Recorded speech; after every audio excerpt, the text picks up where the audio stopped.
여러분, 성공하는 사람들이 특징이 있대요. 다 여러분들도 성공했으면 좋은데, 제가 한중간 성공하는 사람들의 책들을 읽으면서 공통점이 있더라고요. 그게 뭐냐면 시간 활용을 잘한다는 거예요. 이 성공하는 사람들은 똑같이 주어진 24시간을 아주 규모 있게 사용해요. 근데 성공하지 못한 사람들은 24시간이 나에게 주어져도 불과 몇 시간밖에 창조적인 일은 하지 않습니다. 성공하는 사람들은 그 첫 번째는 시간의 소중함을 알아요. 그리고 두 번째로는 그 시간에서 자기가 무엇을 해야 되는지 목표를 정합니다. 그리고 세 번째는 열심을 다해요. 그래서 열매가 있는 거예요.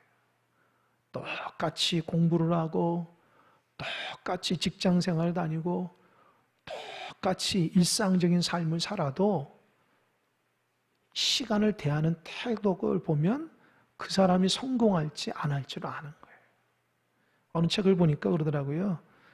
하루에 3분의 1을 잘 활용해야지 성공한다. 이게 뭐냐? 하루가 몇 시간이죠? 24시간이죠. 3분의 1은 뭐예요? 8시간이거든요.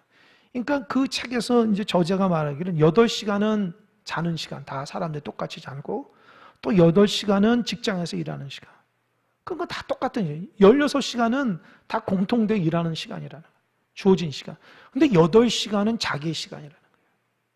그래서 그 8시간을 자기가 어떻게 창조적으로 잘 이끌어 나가야지 자기 삶이 달라진다는 거예요. 그 8시간 동안 꾸준하게 운동한 사람들은 건강을 유지할 수 있다는 거예요. 그 8시간 동안 공부하거나 연구를 하는 사람들은 아주 많은 연구물을 내고 지식이 쌓일 수 있다는 거예요. 그 8시간 동안 친구들과 좋은 관계를 유지하는 사람들은 아주 삶이 행복하게 살아갈 수 있다는 거예요. 제가 의미가 있게 다가오더라고요. 나에게 주어지는 나만의 독특한 하루의 8시간을 내가 어떻게 사용하냐에 따라서 내 인생이 어떻게 달라진다는 거예요. 여러분, 크리스찬들이요, 시간 활용을 잘해야 됩니다. 여러분, 예수 믿는 사람들이 부지런하고 열심을 다해야지 게으르고 나태하면 다른 사람 볼 때도 예수 믿다고 믿지를 않아요. 여러분, 예수 믿는 사람은 부지런해야 돼요.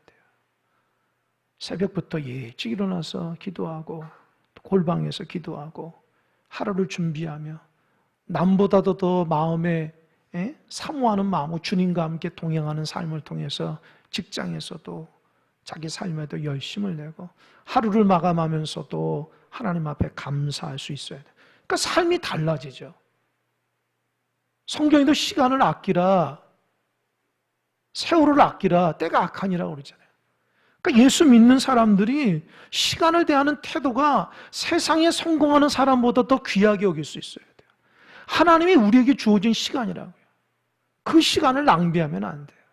지루하고 뭐 할지 모르고 외롭고 괴롭고 힘들고 하나님이 우리에게 주신 시간들을 너무 낭비하면 안 돼요. 여러분, 하나님께서 우리에게 천년만년 시간을 주는 게 아니에요. 시간 많이 줘봤자 100세, 100년 정도 주는 거죠. 나에게 주어진 시간을 그 시간 속에서 어떻게 살아가야 돼요? 정말 의미가 있고 기쁘게 살아갈 수 있어야죠. 근데 그 시간들을 낭비하고 소중하게 여기지 못하고 그 시간들을 킬타임, 죽이는 시간으로 만들면은 우리가 하나님의 자녀로서 제대로 살아가지 못한다는 거예요. 오늘은 우리가 예수 믿는 사람이니까, 예수를 따라가는 사람이니까 예수님의 하루가 어떤지 한번 말씀해 보려고 해요. 궁금하죠? 예수님이 하루의 삶을 어떻게 살았는지. 그래서 우리도 그렇게 살아야죠. 예수 따라가는 사람이라면서 예수님 하루 살아가는 거 흉내라도 내야 될 거 아닙니까? 예수 믿는다고 하면서 예수님이 하루 동안에 일어났던 일들은 아무것도 안 하고 그저 예수의 사람이라고 하는 건 거짓말쟁이에요. 그 예수님은 어떻게 할까? 첫 번째, 예수님은 언제 일어나셨을까? 오늘 본문 42절입니다. 42절 한번 볼까요? 42절 한번 읽어보겠습니다. 시작. 날이 밝음에 예수께서 나오사 한적한 곳에 가시니 무리가 찾다가 만나서 자기들에게서 떠나시지 못하게 만류하려 하며.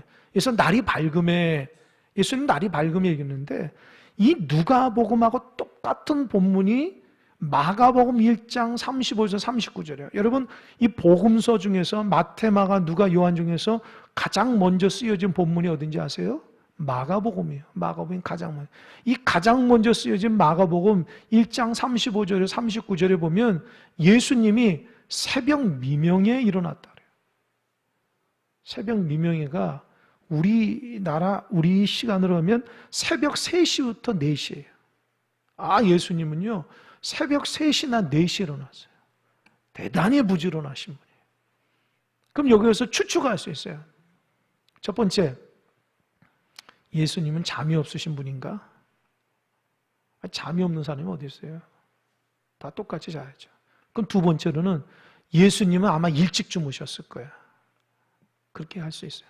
여러분, 저는 좀 일찍 잡니다. 왜냐하면 새벽 기도를 하는 사람이기 때문에 일찍 자요. 10시면 되면 제가 정신이 없어요.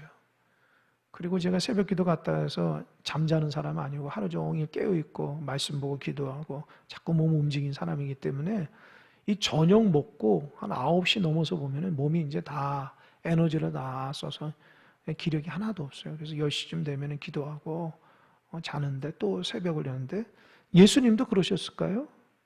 일찍 주무시는 분이실까요? 아니에요. 그걸 어떻게 할까? 오늘 본문은 제가 본문은 아니지만 그 40절을 보면 제가 읽어볼게요. 해질 무렵에 사람들이 온갖 병자들을 데리고 나오매 예수께서 일일이 그 위에 손을 얹으사 고치시니.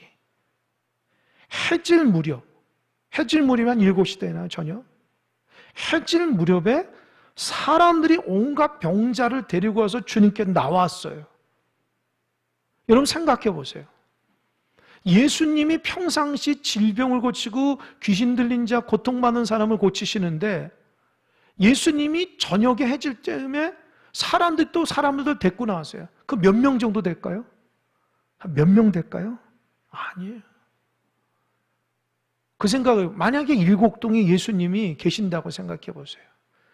근데 일곡동에 예수님 계시는데 돈도 안 받고 다 치료해주고 모든 문제도 다 해결해 주는 거예요. 그렇다면 나라도 식구들 다 데리고 가가지고 뭐 아프든지 안 아프든지 다 주님 앞에 기도받을 겁니다. 아마 아프지 않더라도 다 호기심에 다 예수님께 나갈 거예요. 그 당시도 그랬을 거예요. 적어도 몇백 명이고 많으면 몇천 명, 수없이 많은 사람들이 예수님께 그냥 하루 종일 병든 자 데리고 나와가지고 귀신 들려나서 고쳐주는데 예수님이 어떻게 고쳐줬어요? 40절 보면은 일일이 고쳐도 일일이. 이 부분이 중요해요. 예수님은요, 성격이 어떤 분일까요? 사랑이 많으신 분이에요. 병든 자가 나왔을 때 주님이 그렇게 해보세요. 여러분 병원에서 어떻게 해요? 먼저 어디가 아프십니까? 그렇게 얘기하잖아요. 그죠? 그래서 아픈 사람 일로 뭐 이쪽으로 진료 들어가고 저쪽으로 진료 들어가고 하는데 그게 아니고 예수님은 딱 보면서 한 사람 한 사람씩 대화하고 눈을 맞추고 그들이 고통스러움을 잘 어루만져 주셔서 아픈 곳에 손을 얹고 일일이 안수기 되었다는 거예요. 여러분 이 시간이 얼마나 긴 시간이겠어요? 여러분 병원에서도 몇 사람만 진료해도 하루가 오전이 금방 가고요. 오후가 금방 돼요. 하루에 몇백 명 할 수 있을까요? 못한다고요. 그러니까 예수님이 그 저녁에 7시 넘었을 때 그때쯤 사람들이 수없이 많을 때에 그냥 가만히 있어라. 내가 그냥 확 그냥 능력으로 고쳐줄게. 성령으로 고쳐는 가만히 있어. 그렇게 하지 않았다는 거예요. 한 사람 한 사람 대화하고 상처난 거 어루만져주고 고통스러운 거 다 듣고 눈과 눈을 맞춰서 안수하며 그들을 고쳐주셨다는 거예요. 할렐루야. 그러니까 주님은 그러신 분이에요. 우리는 그렇게 좀 부족하지만 주님은 그러신 분이에요. 근데 그 시간을 생각해 보세요. 얼마나 많은 시간에 적어도 자정까지 주님께서 병든 자를 고치고 마음이 힘든 자를 상담하고 고통 가운데 다 치료해 주셨을 거예요. 그러니까 제대로 잠을 못 자고 한 자정쯤 주무셨을까요? 자정쯤 주무셨으니까 3시, 4시 일어나니까 얼마나 주님께서 일찍 일어나는 거예요. 거의 초인적이에요, 초인적. 우리 목회자들도 세미나 가면은 그런 얘기하면 자기는 하루에 뭐 3시간, 4시간 자고 말씀 준비하고 기도한다. 그렇게 할 수 있을까요? 할 수 있죠. 근데 병나요, 병나요. 그렇게 못한다고요. 저도 하루에 5시간에서 6시간 자거든요. 되게 적게 자는 거잖아요. 제 입장에서는 그게 딱 맞아요. 근데 어느 때는 너무 피곤하고 힘들고 소화도 안 되고 앉아 있으니까 되게 힘들다고요. 근데 주님은요, 하루에 3, 4시간 주무신 거예요. 그리고 어느 성경 누가복음 6장에 보면요, 밤이 맞도록 잠도 안 자고 기도하셨다고 그래요. 누가복음 6장에서. 여러분, 우리가 예수 믿는 사람의 특징 중에 하나가 뭔지 아세요? 부지런해서 기도하는 거예요. 이걸 놓치면 안 돼요. 예수님이 일찍 일어나요. 밤늦게까지 병든 자, 고통받는 자를 다 상담하고 그들을 안수해서 치료하고 그들을 다 돌려보낸 다음에 그 다음에 주님이 잠깐 눈을 붙인 거예요. 그리고 새벽 3, 4시에 일어난 거예요. 어떻게 했어요? 다시 한번 42절 볼까요? 42절 한번 읽어보겠습니다. 시작. 날이 밝음에 예수께서 나오사 한적한 곳에 가시니 무리가 찾다가 만나서 자기들에게서 떠나지 못하게 만류하며. 주님이 일어나서 어디 갔어요? 자막 다시 한번. 어디 갔어요? 한적한 곳에. 그 한적한 곳이 어딘지 몰라요. 한적한 곳은 사람들이 오지 않는 자기 혼자만의 있는 곳이에요. 왜 갔을까요? 그렇죠. 기도하러 간 거예요. 이게 새벽 기도의 원조예요. 새벽 기도는 우리나라에서 길선주 목사님이 하셨다고 하는데 그 예수님이 일찍 일어나 한적한 곳에 나가서 기도했다는 것에서부터 원류에서 되는 거죠. 외국에 새벽 기도가 없다고 그래요. 한국 사람들 열정이 있으니까 주님 따라간다고 열심을 다해서 하루를 깨닫는 얼마나 그 소중한 시간인지 몰라요. 저기 명일동에 서울의 명일동 명성교회는 새벽 기도가 몇만 명이 나온다 했어요. 그러니까 그 동네가 새벽부터 완전 발칵 뒤집혀요. 왜요? 수없이 많은 차들이 오고 거기서 예배하고 찬양하니까 그곳에서 막 어마어마하게 막 그 새벽에 장사하는 사람도 있고 아주 일찍 그 동네가 시작된다는 거예요. 제가 그걸 참 듣고 참 대단한 교회다. 그 교회가 하나님의 원리로 살아가면 되면요 주변 사람들에게 아주 선한 영향을 미친다고요. 그러니까 주님이 한적한 곳에 가서 기도하신 거예요. 그럼 어떻게 기도했을까요? 여러분 예수님이 성경에서 나올 때 기도의 모습을 담고 있는 본문이 있어요. 그게 뭐예요? 겟세마네 동산에서 기도하셨던 거예요. 그건 정확하게 기록해요. 어떻게 나오죠? 예수님이 엎드려서 땀방울이 핏방울처럼 떨어질 정도로 기도했다는 거예요. 예수님이 무슨 조곤조곤 기도하는 묵상 기도했을까요? 아니에요. 아주 열정을 다해 기도했어요. 땀이 나도록 기도했다고요. 그게 우리하고 다른 거예요. 우리는 기도 제목이 있어도 기도를 잘 안 한다고. 또 얼마나 신실한지 몰라서 그냥 묵상 기도해 버린다고요. 이런 묵상 기도가 그렇게 가벼운 기도가 아니에요. 온망과 정성을 다 세포 하나하나가 정말 하나님 앞에 집중하는 기도지 그냥 가만히 있어서 어느 순간 자기가 기도하는지도 모르고 자는지도 모른다고요. 진짜 정신을 차려서 기도해요. 우리 주님은 겟세마네 동산에서 그렇게 열정을 가지고 땀이 나도록 기도하셨고 어떻게 해요? 나의 뜻대로 아니라 아버지의 뜻대로 찾기 위해서 기도했다는 거예요. 여러분 새벽 기도하면서 어떻게 기도하십니까? 정성을 다하십니까? 땀이 나도록 기도하십니까? 아버지의 뜻을 찾습니까? 어떻습니까? 그러니까 우리 기도의 태도가 올바라야 돼요. 그러니까 자꾸 우리가 습관대로 기도하면 안 되고 하나님이 원하시는 기도가 뭔지를 잘 보고 배워서 우리도 예수님처럼 기도할 수 있어야 돼요. 아까도 얘기했지만 예수님은 밤이 맞도록 기도해요. 누가복음 6장에. 그 밤이 맞도록 기도하고 그 다음날 무슨 일인지 아세요? 제자를 선택했어요. 제자 선택할 때 밤이 맞도록 기도했다. 예수님도. 그래서 교회 일꾼 뽑을 때는 밤이 맞도록 기도해야 돼요. 기도 없이 뽑으면 큰일 납니다. 일꾼인지 아닌지도 몰라요. 교회가 기도하며 일꾼을 세워야 되는데 기도하지 않고 일꾼을 세우면 안 돼요. 그래서 참다운 일꾼을 세우기 위해서는 교회가 기도하며 공동체 가운데 하나님 앞에 매달려야 돼요. 그래서 누가 세우든지 간에 하나님의 성령의 역사로 일꾼답게 일할 수 있고 하나님의 귀한 교회의 사명자가 될 수 있어요. 할렐루야! 기억하세요. 구역도 마찬가지예요. 구역 식구들이 잘 안 나오면 밤이 맞도록 기도하세요. 그 영혼을 위해서 기도하는 거예요.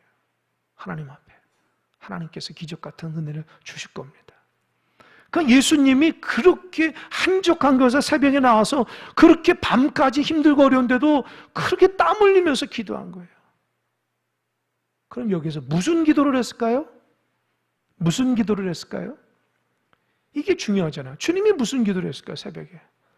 오늘은 본문을 보면 추측할 수 있어요. 42절 다시 한번 볼까요? 날이 밝으면 예수께서 나와서 한적한 곳에 가시니 무리가 찾다가 만나서 자기들에서 떠나시지 못하게 만류하며. 이해가 되시죠? 이 새벽 시간에도 예수님이 없으니까 사람이 찾아다녀요. 그 말은 뭐예요? 새벽에도 사람들이 찾았다는 거예요, 주님을. 이해하십니까? 새벽에도 주님을 찾아왔은 거예요. 문제가 있으니까. 그런데 주님이 없으니까 막 찾는 거예요. 찾아가지고 발견했어요. 한적한 곳에 기도하셔요. 주님이 여기 계십니다. 난 다른 데 간 줄 알았으면 절대 다른 데 가지 마십시오. 이곳에서 정말 하나님의 은혜로 우리를 축복해 주십시오. 그렇게 간절하게 부탁을 했어요. 그랬더니 43절 뭐래요? 한번 읽어볼까요? 시작. 예수께서 이르시되 내가 다른 동네들에서도 하나님 나라 복음을 전하여 하리니 나는 이 일을 위해 보내심을 받았노라 하시고. 뭐라고 그랬어요? 다른 동네에서도 내가 하나님의 나라 복음을 전해. 예수님이 이 땅에 오신 목적이 다른 동네에도 하나님 나라 복음을 위해서 왔다는 거예요. 그럼 보세요. 예수님이 무슨 기도했을까요? 하나님 나라 복음을 위한 기도를 하셨다는 거예요. 한적한 곳에 나가서 하나님 오늘 어느 동네로 갈까요? 하나님 저를 인도해 주시고 그 동네 가서 병든 자 고쳐주시고 눈먼 자 눈뜨게 하시고 눌린 자 자유케 하시고 걷지 못한 자 걷게 하시고 하나님 떠나서 죄 가운데 있는 자 다 예수 믿고 다 하나님의 백성 되게 해달라고 그거 놓고 땀을 흘려 기도했다. 우리의 기도는 어떻습니까? 하나님 이거 주세요. 저거 주세요. 하나님 이거 안 주면 안 됩니다. 하나님. 하나님 왜 응답 안 하십니까? 주님은 하나님 저 영혼 구원받게 해주세요. 저 아픈 영혼 치료해 주세요. 저 방황한 영혼 하나님 안에서 올바르게 살게 해주세요. 우리는 지극히 우리 자신의 유익을 위해서 기도를 많이 하지만 주님은 한 영혼 한 영혼을 새벽을 깨워서 그 영혼이 구원받는 자, 치유받는 자, 하나님의 백성 되게 해달라고 그렇게 눈물을 흘려 기도한 거예요. 여러분 우리가 예수님을 따르는 제자입니까? 그럼 예수님의 기도대로 해야죠. 영혼 구원을 위해서도 기도해야죠. 아마 여러분 가정 가운데 교회 안 다니는 사람이 있을 겁니다. 신앙생활에도 잘못하면 얼마나 마음이 안타까워요. 마음이 찢어지죠. 괴롭죠. 늘 주일만 되면은 같이 가자 해도 엄마나 갔다 와, 아빠나 갔다 와, 당신이나 갔다 와. 얼마나 힘들어요. 그 신앙생활하는 여러분의 마음을 왜 모르겠어요, 하나님? 온 가족 식구들 예수 믿고 구원받는 게 축복이란 거를 알 텐데 왜 우리 식구들 중에 이게 모를까? 그래서 너무너무 안타까우니까 어떻게 해요? 기도해야죠. 근데 기도를 포기하신 분이 있어요? 왜 포기하십니까? 권면을 포기하지 마십시오. 주님은 그거 하기 위해서 이 땅에 오신 거예요. 주님이 그거 했기 때문에 여러분도 예수 믿고 구원받은 거예요. 할렐루야.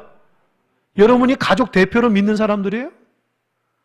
여러분 가족에서는 여러분만 믿으면 되는 거예요? 구원이 여러분 때문에 가족 온 가족이 구원받는 거예요? 성경에 어디 그런 게 어디 있어요? 구원은 자기하고 하나님과의 관계하고 믿는 거예요. 할렐루야. 여러분들 예수 각자 믿어야 돼요. 그래야지 구원받는 거라고. 아내가 열심히 신앙생활 한다고 남편이 덩달아 구원받는 거 아니에요. 부모가 열심히 신앙생활 한다고 자녀가 구원받는 거 아니에요. 하나님과의 만남이 있어야 돼요. 할렐루야. 그래서 안타까운 거예요. 그래서 눈물이 나는 거예요. 기도해야죠. 하나님 힘을 줘야죠. 나의 말과 나의 겉면으로 안 되면 하나님께서 그 마음을 감동 주고 역사하고 붙들어주셔서 그 심령 가운데 하나님이 일하시면 보여야죠. 할렐루야.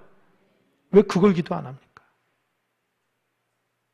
뭘 놓고 기도할 거예요? 여러분의 직장의 문제, 여러분의 가족의 생계의 문제보다 식구들 지옥 가는 것보다 더 중요해요? 여러분 식구들 지옥 가는 것보다 여러분의 생계가 더 중요합니까? 여러분 잘 들으셔야 돼요. 우리가 뭘 가지고 기도하고 뭘 가지고 신앙생활 해야 돼요. 여러분 예수 잘 믿는다고 칭찬받으려고 신앙생활하는 거 아니잖아요. 다 예수 믿고 구원받아야 될 거 아닙니까? 할렐루야. 그 복음의 야성을 왜 잃어버려요?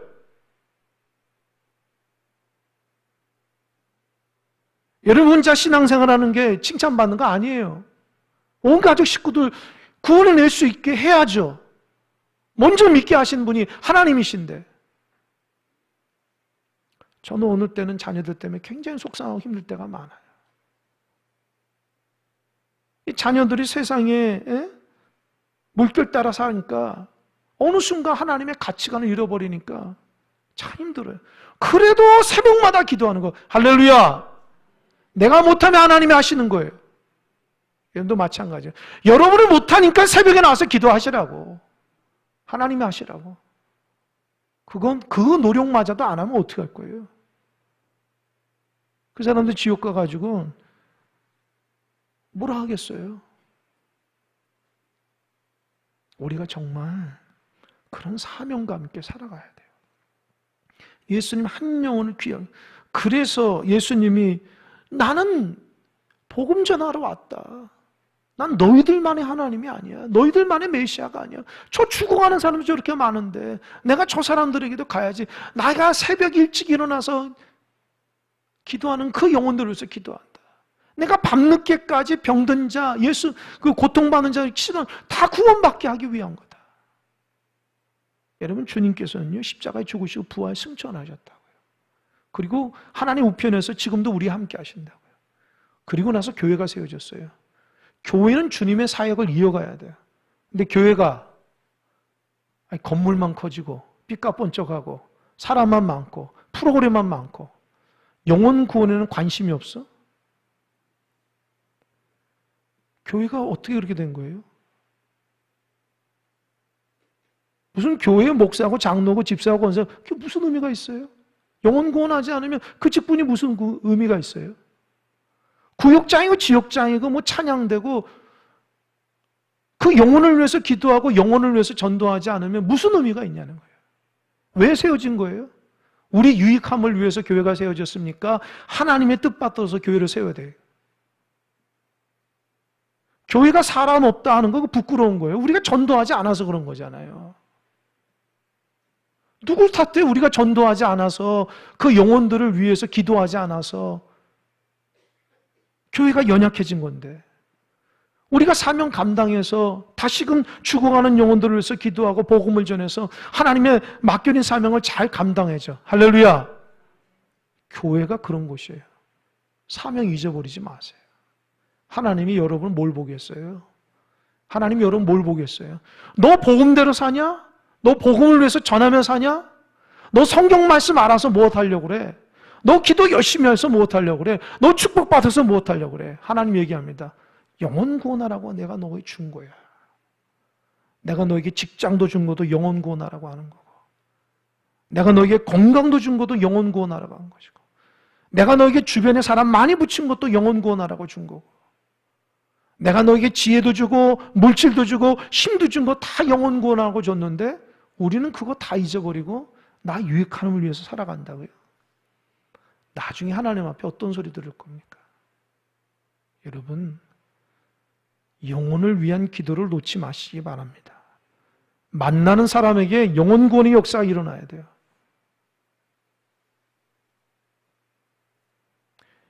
예수 없이 잘 되면 무슨 의미가 있을까요?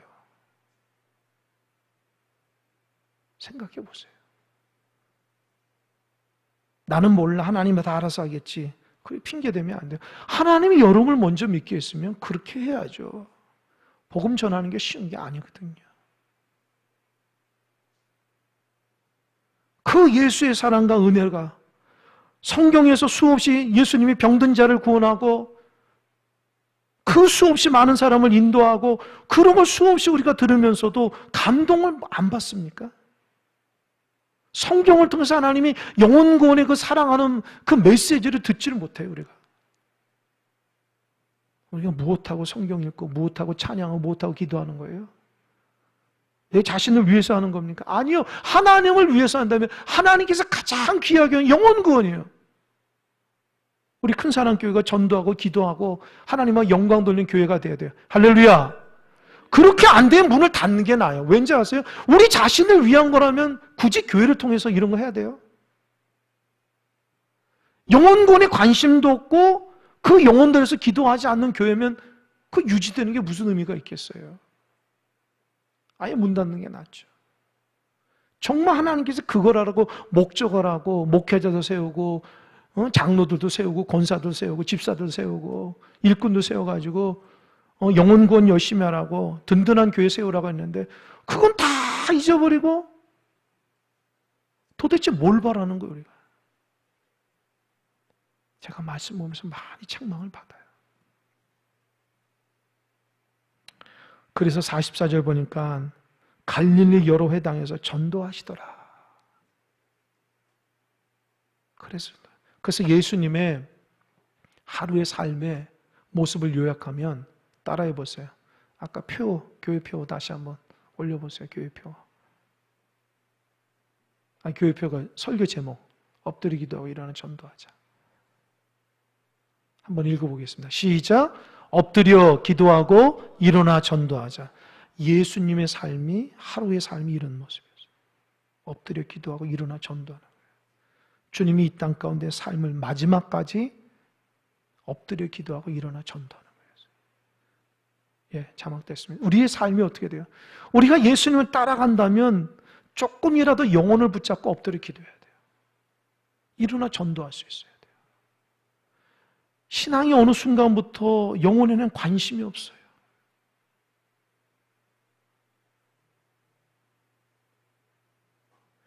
그러니까 내 안에 사랑이 없는 거예요.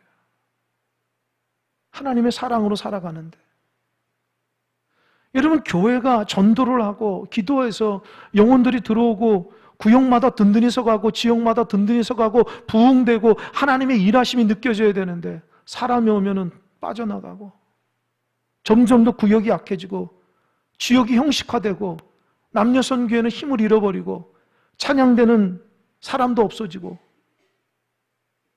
절대 그러면 안 됩니다. 교회는 하나님의 성령의 역사 가운데 세워지는 거예요.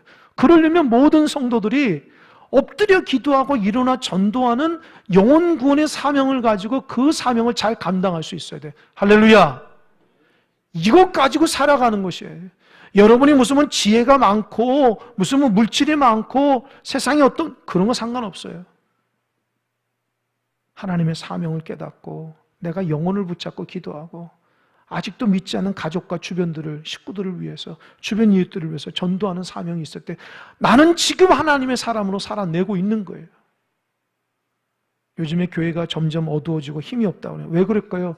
이 사명 감당하지 못해서 그런 거예요. 엎드려 기도하고 일어나 전도하자. 기도하면서 말씀 준비하면서 11월 첫째 주 추수감사절 때에 우리가 마음과 뜻과 힘을 다해서 저 영혼을 좀 구원해내야 되겠다. 그 생각이 들어요. 사실은 엎드려 기도하고 일어나 전도하자 문구는요. 제가 전에 이제 부목사 사역할 때 전도 담당할 때에 교회가 워낙 몇천 명의 큰 교회니까 목사님 저를 부르셨어요. 목사님 그러더라고요. 우리 교회가 올 한해 전도하려 하는데 어떻게 전도해야 될지 목사님 연구해서 기획을 좀 내보라고. 그 큰 교회는 다 이렇게 담당하는 목사에 있어서 이게 다 연구해서 이렇게 다 이게 다 보고도 하고 그래서 그 채택돼서 교회가 전체적으로 하거든요. 그래서 제가 고민하면서 기도하면서 어떻게 하면 우리 성도들이 열심히 전도하고 기도하고 열매 맺을 수 있을까? 기도하다가 이 말씀을 읽는데 감동이 확 오는 거예요. 그래, 주님의 전도처럼 한번 해보자. 주님은 일찍 일어나서 기도하고 낮에는 전도했으니 그래서 제가 어떤 아이디어를 냈냐면 우리 교인들이 그 당시 제가 섬기던 교인들이 일정 기간 하나님 앞에 영혼을 붙잡고 기도하는 시간들을 헌신하는 거예요. 새벽에 나와서 기도하면 그 시간은 하나님 앞에 적고 금요기도에서 나오고 주중에 성전에 나와서 기도하고 중보기도팀에서 기도하고 그 영혼 붙잡고 그 이름을 적어가면서 영혼 붙잡고 기도하는 시간을 다 하나님 앞에 올리자는 거예요. 그래서 구역마다 이렇게 올려가지고 하나님 앞에 영혼사랑 온도계를 한번 올려보잖아. 그리고 낮에는 구역마다 목회자들마다 나가서 수요일날 금요일날 나가서 전도해가지고 저 준비해서 나가서 기도하고 나가서 전도하는 시간까지 다 하나님께 올려요. 근데 그걸 일정 기간 했는데 놀라운 기적이 하나님 은혜죠. 어마어마한 전도가 됐어요. 저도 깜짝 놀랐어요. 아, 하나님 되구나. 교회에 전도하는 사람은 그동안에 몇 사람밖에 없는 거예요. 근데 온 교인이 하나님 앞에 영혼을 붙잡고 기도하는 걸 하나님 앞에 올려드리고 나가서 함께 전도하는 거 함께 시간을 올려드리니까 온 성도들이 그 시간을 뭉쳐서 영혼 온도계가 이렇게 쭉 올라가니까 영혼들도 같이 전도돼서 하나님의 놀랍도록 부흥시켜주더라고요. 제가 큰 사람께 부임했을 때에 여러분 기억날 거예요. 기도대행진, 전도대행진 여러분 부담스러웠기 때문에 우리 기도합시다 하더니 깜짝 놀란 건 기도가 익숙하지 않더라고요, 여러분들. 기도가 익숙하지 않더라고요. 새벽에도 어떤 분이 새벽에 목사님께서 되게 많이 나왔다고 하는데 모르겠어요, 그거는. 새벽에 나오고 또 주중에도 나와서 기도한 많지가 않더라고요. 그래도 제가 끝까지 했더니 그때 기도하면서 제가 새 가족들이 많이 와서 물론 정착하는 확률은 많지는 않았지만 그래도 하나님께서 교회가 이렇게 기도하니까 새 가족들이 보내주시더라고요. 또 여러분들도 은혜를 사모하는 사람들도 있었어요. 그래서 제가 깨달아, 다 교회마다 되는 게 아니구나. 교회마다 기도하는 것이 익숙하지 않고 복음 전에 익숙하지 않고. 그래서 하나님이 이 말씀을 준비하면서 그동안 하나님 저에게 주신 메시지는 우리 교회가 예배자로 섰으면 좋겠다는 마음을 굉장히 많이 주셨어요. 내가 여러분한테 예배를 강조 많이 했어요. 이제 앞으로는 전도에 대한 강조하려고 그래요. 하나님 그런 마음 주셨어요. 내가 영혼 구원을 잊어버리고 신앙생활하고 교회를 다닌다? 늘 하나님 앞에 마음에 부담감이 있는 거예요. 교회가 영적으로 세워서 새 가족이 오고 그 새 가족들 잘 믿음으로 권면하고 하나님의 나라를 위해서 세우는 그런 교회가 되면은 우리 성도들이 아마 굉장히 자부심을 느낄 거예요. 아, 우리 교회는 성장한다. 그러면 그렇게 살아야 돼요. 우리 추수감사절까지 우리 구역마다 전도 대상자 다 한번 적어 오시기 바랍니다. 구역장들 통해서 우리 전사님 통해서 적어 오세요. 그래서 그거 놓고 내가 강대상에서 기도하겠습니다. 가족 식구들 다 적고 이웃들도 적고 그래서 내가 그분들을 위해서 기도하겠다. 한 달 동안 하면 다지마. 성전에서 하든지 골방에서 하든지 해보세요. 그리고 그 사람들한테는 다가가서 전화도 하시고 문자도 보내시고 교회 꼭 한번 나오시라고 만나서 식사도 한번 노력해 보세요. 그 영혼 구원이 있다면은 그 얼마나 겠어요. 하나님이 도우시고 인도해 주실 거라. 하나님이 가장 기뻐하는 거 영혼 구원이니까. 우리 교회가 앞으로 엎드려 기도하고 일어나 전도함으로 하나님의 영광이 드러나는 교회가 되시길 바랍니다. 경험할 수 있어야 돼요. 평생 살아가면서 한 사람도 전도 못해서 천국 가서 하나님 앞에 심판되었을 때 너는 내가 너에게 은혜 주고 내가 너에게 직분 주고 내가 너에게 건강 주고 내가 너에게 물질 주고 내가 너에게 영향력을 줬는데 한 사람도 전도 못했다 책망하면 얼마나 부끄러워요. 이런 부끄러움이 없도록 우리 가족부터 잘 살피고 또 주변에 전도 대상을 사랑하는 친구들 권면하고 이웃들 권면해서 하나님이 기뻐하시는 그런 사명을 잘 감당하셨으면 좋겠습니다. 마음속에 힘들고 그랬지만 그걸 안 해봐서 그래. 해봐야지 기쁨과 감사가 넘친다고요. 그래서 엎드려 기도하고 일어나 전도를 통해서 하나님의 영광이 높이는 우리 큰 사랑교회가 되고 여러분이 영적으로도 깨어나는 귀한 은혜가 있기를 주님의 간절히 축원합니다. 아멘. 기도하겠습니다.